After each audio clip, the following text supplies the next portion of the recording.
D രാജയെ CPI general സെക്രട്ടറിയായി തെരഞ്ഞെടുത്തു. പാർട്ടിയുടെ പുതിയ ദേശീയ കൗൺസിലിനെയും തെരഞ്ഞെടുത്തിരിക്കുന്നു. വി ബാലഗോപാൽ നൽകും വിവരങ്ങൾ. ബാലു, അങ്ങനെ മറ്റ് മാറ്റങ്ങളൊന്നും ഉണ്ടായില്ല. കേരള ഘടകത്തിന്റെ ഒക്കെ എതിർപ്പ് ഉണ്ടായിട്ട് കൂടി ഡി രാജ തുടരുമെന്ന സ്ഥിതിയിലേക്ക് വരികയാണ്. രാജയെ കൂടാതെ സെക്രട്ടേറിയറ്റിലേക്ക് ഉൾപ്പെടെ കേരളത്തിൽ നിന്ന് ആരൊക്കെ ഉണ്ടായിട്ടുണ്ട്? പ്രധാനപ്പെട്ട നേതാക്കൾ ആരൊക്കെയാണ് സെക്രട്ടേറിയറ്റിലേക്ക് വരുന്നത്? ബാലു, പ്രജീഷ്,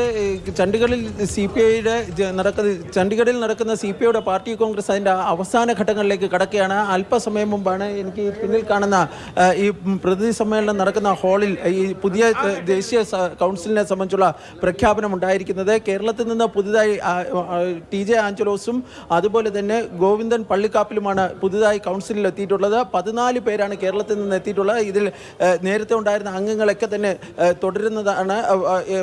ഈ ചന്ദ്രശേഖരൻ, അതായത് മുൻ മന്ത്രി ചന്ദ്രശേഖരൻ മാത്രമാണ് ദേശീയ കൗൺസിലിൽ നിന്ന് ഇപ്പോൾ ഒഴിവായിരിക്കുന്നത്.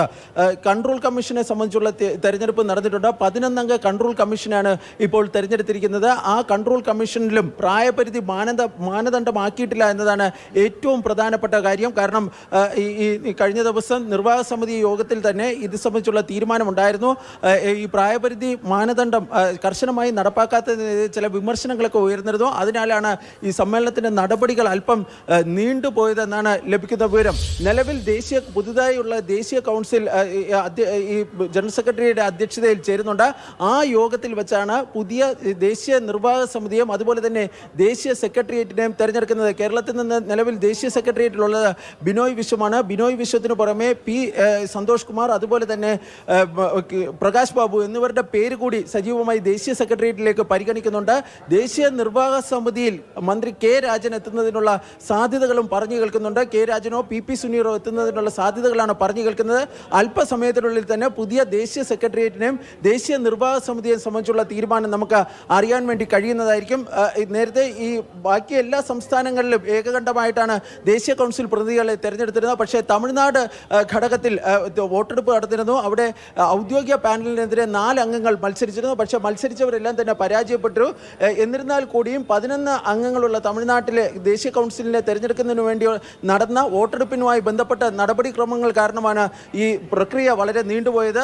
അടുത്ത ഒരു അരമണിക്കൂറിനുള്ളിൽ തന്നെ പുതിയ ദേശീയ സെക്രട്ടേറിയറ്റിനെയും ദേശീയ നിർവാഹക സമിതിയെയും തെരഞ്ഞെടുത്തുകൊണ്ട് ഈ ചണ്ഡീഗഡിൽ പാർട്ടി കോൺഗ്രസിൻ്റെ ഔദ്യോഗികമായ ഈ കൊടിയിറക്കം ഉണ്ടാകുന്നതായിരിക്കും. അതിനു മുമ്പ് ഈ പുതുതായി തെരഞ്ഞെടുക്കപ്പെട്ട ദേശീയ ജനറൽ സെക്രട്ടറിയായ ഡി രാജ മാധ്യമങ്ങളെ അഭിസംബോധന ചെയ്ത് സംസാരിക്കുന്ന മാധ്യമങ്ങളെയും അതുപോലെ തന്നെ എതിർപ്പ് ഈ പ്രായപരിധിയിൽ ഇളവ് നൽകുന്നതുമായി ബന്ധപ്പെട്ട് ഉയർത്തിയ കാര്യങ്ങൾ മറ്റ് ബീഹാർ ഉൾപ്പെടെയുള്ള മറ്റു സംസ്ഥാനങ്ങളിൽ നിന്നൊക്കെ അനുകൂലമായിട്ടുള്ള പ്രതികരണങ്ങൾ ഒക്കെ വന്നു. അപ്പോൾ ഇതൊക്കെ തന്നെ ഈ സമ്മേളന കാലയളവിൽ ചർച്ച ചെയ്യപ്പെട്ടതാണ്. അപ്പോൾ ഇനി മാത്രമല്ല, ഇനി രാജ്യത്തെ സംബന്ധിച്ചോളം അടുത്ത ഒരു കാലഘട്ടത്തിൽ കൂടി താക്കോൽ സ്ഥാനത്തേക്ക് നിൽക്കുകയാണ്. അപ്പോൾ പാർട്ടിയെ സംബന്ധിച്ചോളം തെരഞ്ഞെടുപ്പുകൾ പല സംസ്ഥാനങ്ങളിൽ, പ്രത്യേകിച്ച് കേരളത്തിൽ ഉൾപ്പെടെ വരാൻ പോകുന്ന ഒരു ഘട്ടമാണ്. പിന്നീട് പ്രക്ഷോഭങ്ങളുമായി ബന്ധപ്പെട്ട് അങ്ങനെയൊക്കെ ഉള്ള ഒരു സമയത്ത് ഈ കേരള ഘടകത്തിന്റെ എതിർപ്പ് അവഗണിച്ചുകൊണ്ട്, അല്ലെങ്കിൽ എതിർപ്പ് നേരത്തെ പലപ്പോഴായി ക്ഷുഭിതനായിട്ടാണ് ഇത്തരത്തിൽ ഇളവ് സംബന്ധിച്ചൊക്കെയുള്ള കാര്യങ്ങൾ നമ്മളടക്കം പ്രതികരണങ്ങൾ തേടുമ്പോൾ രാജ്യയുടെ ഭാഗത്തു നിന്നും ഉണ്ടായിട്ടുള്ളത്. അപ്പോൾ അങ്ങനെയൊക്കെ നോക്കുമ്പോൾ വീണ്ടും തുടരുന്ന ഒരു ഘട്ടം വരുമ്പോൾ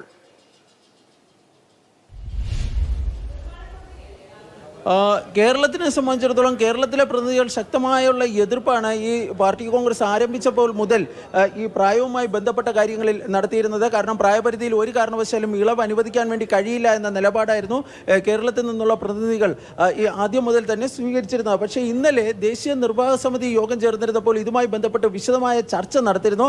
ആ ചർച്ചയിൽ ഈ കേരളത്തിൽ നിന്നുള്ള നേതാക്കൾ അല്ലെങ്കിൽ അംഗങ്ങൾ തങ്ങളുടെ മുൻ നിലപാടിലൊരു ഇളവ് വരുത്തുകയുണ്ടായി, അല്ലെങ്കിൽ അയവ് വരുത്തുകയുണ്ടായി. അതാണ് രാജ്യത്തെ സംബന്ധിച്ചിടത്തോളം ഗുണം ചെയ്തതെന്നാണ് പറയപ്പെടുന്നത്, അല്ലെങ്കിൽ എന്താണ് നേതാക്കളിൽ നിന്നൊക്കെ വ്യക്തമാകുന്നത്. ഒരു പൊതു ഐക്യത്തിന്, അതായത് ഒരു നിലവിൽ മറ്റു പ്രശ്നങ്ങളൊന്നും ഉണ്ടാക്കാതെ, പ്രതിസന്ധികൾ സൃഷ്ടിക്കാതെ ഈ സമ്മേളനം ഭംഗിയായി പൂർത്തീകരിക്കുന്നതിൻ്റെ ഭാഗമായിട്ടാണ് അത്തരമൊരു വിട്ടുവീഴ്ചയ്ക്ക് കേരള നേതാക്കൾ അത്തരമൊരു നടപടി സ്വീകരിച്ചതെന്നാണ് ലഭിക്കുന്ന സൂചന. ഏതായാലും ഇതുമായി ബന്ധപ്പെട്ട് കൂടുതൽ പ്രതികരണങ്ങളൊക്കെ ഒരു ഈ ചണ്ഡീഗഡിൽ നിന്നും വി ബാലഗോപാലാണ് തത്സമയ വിവരങ്ങൾ നൽകിയത്.